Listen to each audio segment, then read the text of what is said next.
지금부터 내가 해주는 얘기 들어주겠니? 할렐루야. 2월 3일 목요일 새벽입니다.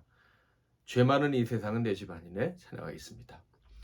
죄 많은 이 세상은 내 집안이네. 내 모든 보화는 저 하늘에 있네. 저 천국 문을 열고 나를 부르네. 나는 이 세상에 정들 수 없도다. 오 주님 같은 친구 없도다. 저 천국 없으면 난 어떻게 하나. 저 천국 문을 열고 나를 부르네. 나는 이 세상에 정들 수 없도다. 저 천국에서 모두 날 기다리네. 내 주 예수 피로 죄 씻음 받았네.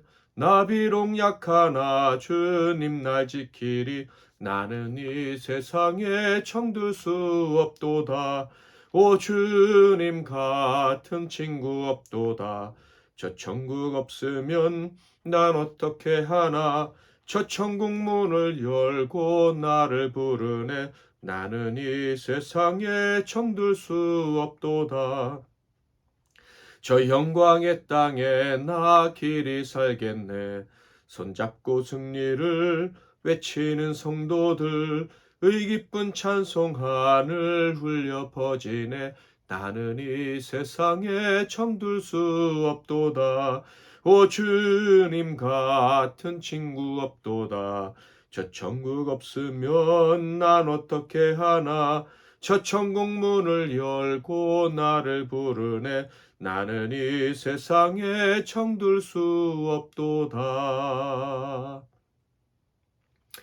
오늘 하나님께서 주시는 은혜의 말씀은 창세기 48장 19절에서 20절 말씀이 되겠습니다. 창세기 48장 19절에서 20절 말씀 봉독해 드리겠습니다. 그의 아버지가 허락하지 아니하며 이르되 나도 한다 내 아들아 나도 한다. 그도 한 족속이 되며 그도 크게 되려니와 그의 아우가 그보다 큰 자가 되고 그의 자손이 여러 민족을 이루리라 하고 그날에 그들에게 축복하여 이르되 이스라엘이 너로 말미암아 축복하기를 하나님이 내게 에브라임 같고 므낫세 같게 하시리라 하며 에브라임을 므낫세보다 앞세웠더라. 아멘.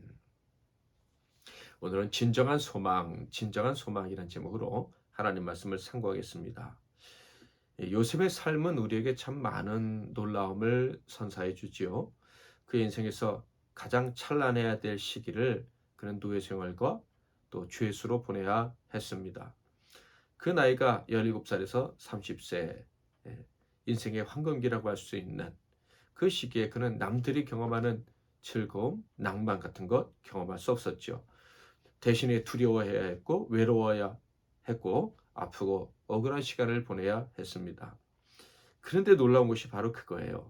바로 이런 그 삶을 살았지만 그의 모습에서는 억울하거나 그런 삶으로 자기를 몰아붙인 사람들에 대한 이 복수의 감정을 보이지 않았다라는 것입니다. 그의 마음속에는 원래 그런 의도가 전혀 없었던 것처럼 느껴집니다. 어떻게 그럴 수 있었을까? 이런 모습 때문에 그의 모습이 참 경이롭게 보인다. 우리 예수님의 모습을 예표하는 사람이구나라고 우리가 생각을 하는 것이죠.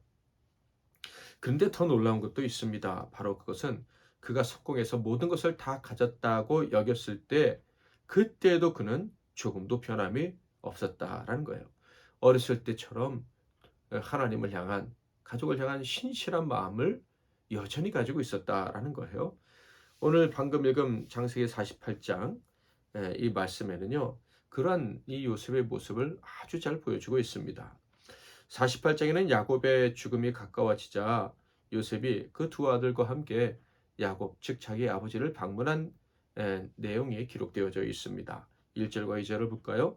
이 일에 어떤 사람이 요셉에게 말하기를 내 아버지가 병들었다 하므로 그가 곧 두 아들 므낫세와 에브라임과 함께 이르니 어떤 사람이 야곱에게 말하되 내 아들 요셉이 내게 왔다 하매 이스라엘이 힘을 내어 침상에 앉아. 이 말씀을 통해서 우리는 크게 두 가지를 알 수 있습니다. 요셉은 그렇게 소중한 아버지였지만 뵙고 싶은 아버지였지만 상봉한 이후에 떨어져서 살 수밖에 없었다라는 점이죠. 애굽의 총리였기 때문에 바빴기 때문에 함께 살기가 어려웠을 겁니다. 뿐만 아니라 그의 가족이 고센 땅을 택하도록 했죠. 언제나 하나님이 정하신 때가 되면 떠날 수 있도록 하기 위해서 고센 땅, 요셉이 사는 곳보다 멀리 떨어져 있는 땅을 택했기 때문에 아버지와 멀리 떨어져서 살았다라는 것입니다. 또 알 수 있는 것은 야곱이 매우 노쇠했다라는 거예요. 일어나기 힘들 정도로 노쇠했다, 약해졌다라는 것입니다. 그런데 이렇게 약해졌음에도 불구하고 그의 정신, 그의 영혼, 영성은 살아 있었다라는 것을 확인할 수가 있습니다. 요셉이 온다는 소식을 듣고 힘을 내어서 일어났는데 그것은 바로 하나님의 뜻을 요셉과 그 두 아들에게 알리기 위함이었죠. 자기가 받은 소명이 무엇인지를 알려주고 또 요셉과 그 아들들에게 임할 하나님의 복을 전하기 위해서 그는 일어나 앉았던 것입니다. 먼저 그는 과거에 하나님께서 주신 언약, 그 언약의 내용을 요셉과 그 두 아들에게 명확하게 밝히죠. 3절, 4절. 요셉에게 이르되 이전에 가나안 땅 루스, 이 루스는 베델을 말합니다. 전능하신 하나님이 내게 나타나서 복을 주시며 내게 이르시되 내가 너로 생육하고 번성하게 하여 내게서 많은 백성이 나게 하고 내가 이 땅을 내 후손에게 주어 영원한 소유가 되게 하리라 하셨느니라. 이것은 아브라함과 이삭에게도 주셨던 하나님의 언약이죠. 그는 이 언약을 되새기면서 그 자손들의 목표가 무엇이어야 하는지를 분명히 밝히고 있는 거예요. 즉 가나안 땅에 들어가서 번성해서 충만하게 그 땅을 정복하며 살아가는 것, 이것이 요셉과 그 아들들의 목표여야 한다라는 거예요. 수많은 무리와 함께 천국에 들어가야 되는 것이 우리의 사명인 것과 마찬가지로 요셉과 그 아들들도 큰 무리와 함께 가나안 땅으로 들어가야 하는 거예요. 저와 여러분에게도 이 복이 계속 임하고 소멸되지 않기를 바랍니다. 많은 사람들과 함께 천국에 들어갈 수 있는 저와 여러분이 되기를 바랍니다. 우리가 약해지고 심지어 더 약해져서 치매의 위협을 받는다 할지라도 우리는 절대 치매도 걸리지 말아야 될 뿐만 아니라 하나님께 기도해서 늘 마지막까지 우리 정신이 밝아서 하나님이 주신 최고의 가치 그 언약을 붙잡고 언약을 전하며 살다가 천국에 갈 수 있었으면 좋겠습니다. 야곱은 분명 이 땅을 내 자손에게 영원히 주시겠다고 하신 하나님의 말씀을 전했죠. 근데 여기서 이 땅이라고 할 때 이 땅은 애굽 땅이 아니고 가나안 땅이죠. 현재 요셉은 애굽의 총리로서 애굽의 그 땅의 모든 권한을 그 실권을 다 쥐고 있는 사람이다라고 할 수가 있습니다. 왕의 절대적인 신임을 받고 있었죠. 그런데 야곱은 분명히 말합니다. 애굽이 아닌 가나안 땅이 너와 내가 그리고 내 자손들이 받은 땅이다라는 거예요. 이어지는 이야기를 살펴보면 요셉은요, 이 아버지의 말씀을 아주 당연하게 받아들였고 정말 그 땅을 사모했다라는 것을 확인하게 됩니다. 참으로 놀랍지 않습니까? 하나님 나라 백성, 천국 백성으로서 언제나 이 세상을 떠날 준비가 되어져 있는 사람이었던 거예요. 본토 친척 아비 집을 떠날 수 있는 그런 있었던 그 조상들처럼 요셉 역시 그런 사람이었다라는 거예요. 그리고 야곱이 또 분명하게 전한 하나님의 뜻은 요셉의 두 아들들이 12지파에 포함될 뿐만 아니라 12지파의 조상이 될 것이다 라는 것입니다. 그의 아들들처럼 말이죠.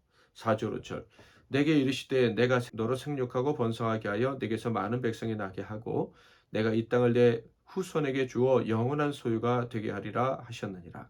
내가 애굽으로 와서 내게 이르기 전에 애굽에서 내가 낳은 두 아들 에브라임과 므낫세는 내 것이라 르우벤과 시몬처럼 내 것이 될 것이요.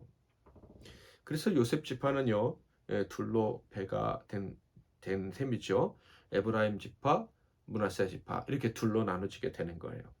나중에 가나안 땅에 들어가서 땅을 12개로 나눠서 그 야곱의 아들들에게 나눠주게 되는데 요셉은 두 몫을 차지하게 된다 이런 말이죠. 요셉의 입장에서 참으로 큰 축복을 받은 것입니다. 이 고단한 삶과 그리고 헌신에 대한 보상을 하나님께서 이렇게 주셨다라고 할 수가 있겠죠. 후에 이 에브라임 지파에서 이스라엘의 초대왕 사울이 나오기도 합니다. 참고로 야곱의 아들은 12명이므로 요셉의 아들 둘이 추가되면 13개로 땅이 나눠져야 되는데 어떻게 12개로 나눠졌을까요? 레위 지파는 땅을 받지 못하죠. 제사장 지파가 되어서 여러 개 성읍에서 흩어져서 살게 됩니다. 그들은 자기 땅을 가질 수가 없었어요. 성전에서 섬길 그런 사명만 있었습니다. 자, 이렇게 하나님의 뜻을 전한 후에 자신을 위한 유언을 하는데 그것은 이런 내용이었습니다. 7절 내게 대하여는 내가 이전에 밧단에서 올 때에 라헬이 나를 따르는 도중 가나안 땅에서 죽었는데 그곳은 에브라까지 길이 아직도 먼 곳이라 내가 거기서 그를 에브라 길에 장사했느니라. 에브라는 곧 베들레헴이라. 자기에 대한 유언이라고 했지만 사실 요셉의 친모 라헬에 대한 이야기죠. 이 말을 한 이유가 무엇입니까? 당연히 요셉을 위한 것이죠. 야곱은 요셉에게 요셉의 친모 라헬을 아주 사랑했다라는 이야기를 한 것입니다. 이는 요셉이 그의 어머니 친모 라헬이 묻힌 이 가나안 땅에 대한 애정을 잊지 않기를 바람이었을 거예요. 자신이 죽은 후 자신의 시신은 물론 요셉을 포함한 모든 자손들이 가나안 땅에 가야 된다는 것을 이렇게 강조한 것이죠. 이렇게 말한 후 야곱은 요셉의 두 아들 에브라임과 므낫세를 위한 안수기도를 합니다. 이는 그들을 야곱의 12아들로 받아들여서 12지파의 조상들이 되는 그 축복을 해주기 위함이었죠. 요셉은 아들들이 이 축복기도를 받게 하기 위해서 둘을 이끌어서 아버지 앞에 갑니다. 그리고 장자 므낫세는 아버지의 오른손 앞에, 둘째 에브라임은 왼손 앞에 두었습니다. 그런데 아버지가 기도를 하시는데 손을 엇갈려서 기도를 하시는 거예요. 오른손은 둘째 에브라임 손에 얹고 왼손은 첫째 므낫세 머리에 얹은 것이죠. 요셉이 깜짝 놀라서 아버지 손을 엇갈리게 놨습니다. 그렇게 하지 않으셔도 돼요. 엄밀하게 말하면 아버지 행동을 막으려 했죠. 장자가 찾아가 되는 것을 원치 않았던 거예요. 그런데 아버지의 대답은 아주 의외였습니다. 19절 20절 그의 아버지가 허락하지 아니하며 이르되 나도 한다 내 아들아 나도 한다. 그도 한 족속에 되며 그도 크게 되려니와 그의 아우가 그보다 큰 자가 되고 그의 자손이 여러 민족을 이루리라 하고 그날에 그들에게 축복하여 이르되 이스라엘이 너로 말미암아 축복하기를 하나님이 내게 에브라임 같고 므낫세 같게 하시리라 하며 에브라임을 므낫세보다 앞세웠더라. 분명한 것은 기력이 약해진 아버지였지만 영은 약해지지 않았다는 거예요. 아버지는 알고 있었던 것이죠. 이렇게 순서를 바꾸는 것이 하나님의 뜻이라는 것을. 앞서도 말씀드렸지만 저와 여러분이 나이가 들어도 우리의 영의 눈이 어두워지지 않기를 주님의 이름으로 축복합니다. 이런 복이 있기를 바랍니다. 이렇게 요셉의 아들들을 위한 축복 기도를 마친 후 마지막으로 이런 당부를 하죠. 21절 22절 이스라엘이 요셉에게 이르되 나는 죽으나 하나님이 너희와 함께 계시사 너희를 인도하여 너희 조상의 땅으로 돌아가게 하시려니와 내가 내게 내 형제보다 세겜 땅을 더 주었나니 이는 내가 내 칼과 활로 아모리 족속의 손에서 빼앗은 것이니라. 반드시 가나안 땅으로 돌아가야 된다라는 말씀과 함께 요셉에게는 더 많은 땅을 주겠다. 네가 갖게 되겠다라는 축복의 말을 한 것이죠. 오늘 말씀에서 제가 개인적으로 주목하게 된 것이 있어요. 당연히 노년에도 영이 밝았던 야곱의 모습도 주목해야 할 아주 중요한 점이지만 저는 오늘 요셉의 모습을 더 주목해 보고 싶습니다. 모든 것을 가진 사람이었는데 그러나 그는 이 땅의 것, 모든 것 가진 것, 거기에 더 욕심을 가진 것이 아니라 하나님이 주시기를 원하시는 것, 더 가치 있는 것에 더 큰 소망을 가진 사람이었다라는 거예요. 애굽 사람들이 멸시하는 직업 때문에 고센 땅에서 사는 한 노인의 즉 자기 아버지의 축복 기도를 그 어떤 것보다 소중히 여겼다. 이 노인에게 자기의 자녀들이 축복 기도 받기를 간절히 사모했다. 뿐만 아니라 그 축복받는 것이 얼마나 소중한 것인지 알아서 아들의 순서가 바뀔까봐 노심초사까지 했었다라는 거예요. 그는 결코 완전하게 성공한 땅이라고 할 수 있는 애굽에 영원히 머물 생각이 없었던 것입니다. 이 정도 성공했으면 여기서 완전히 자리 잡고 살아야지 라고 일반인 같으면 생각했을 텐데 요셉의 마음속에는 그런 게 전혀 없었다. 그리고 그의 아버지가 가나안으로 돌아가라고 할 때 가서 가나안 땅을 차지하라고 할 때 전혀 불만이 없었어요. 가나안 땅에서 조금 더 큰 땅을 가진다고 해도 애굽에서 그가 얻을 수 있는 땅에 비하면 턱없이 적은 것일 거예요. 작은 것일 거예요. 그러나 요셉은 그것을 사모했다라는 것이죠. 이 모습을 보면서 우리가 사모해야 될 것, 내가 더 사모해야 될 것이 무엇인지 다시 한번 생각하게 됩니다. 이 땅에서의 복, 이 땅에서 안주하는 것을 사모하지는 않는지 저는 여러분과 제가 이 땅에서도 복을 누리되 더 많이 누리기를 바랍니다. 그러나 진정 원하는 것은 보화를 땅에 쌓아놓는 것이 아니라 하늘에 쌓아놓는 것입니다. 천국에 더 많은 지분을 가져갈 수 있는 길이 있다면 그렇게 살았으면 좋겠다라는 거예요. 오늘도 저와 여러분에게는 하나님의 복이 함께 하실 줄 믿습니다. 그런데 오늘도 우리는 증명해야 됩니다. 하나님 아버지, 제가 정말 원하는 것은 이 땅이 아니라 천국, 영원한 천국, 아버지와 함께 사는 것입니다. 여러분, 그것을 오늘도 증명하실 수 있으시겠습니까? 꼭 그렇게 할 수 있기를 간절히 축원합니다. 기도하고 오늘 하루 또 시작하시길 바랍니다. 연휴 끝나고 피곤할 텐데 힘있게 시작하시기를 바라고 그렇게 될 겁니다. 제가 먼저 기도하고 이어서 여러분 기도하십시오. 하나님 아버지, 오늘 야곱과 요셉 그 두 믿음의 영웅들의 이야기를 오늘 하나님의 말씀을 통해서 들으면서 우리가 가져야 될 진정한 소망이 무엇인지 다시 한번 생각해 보았습니다.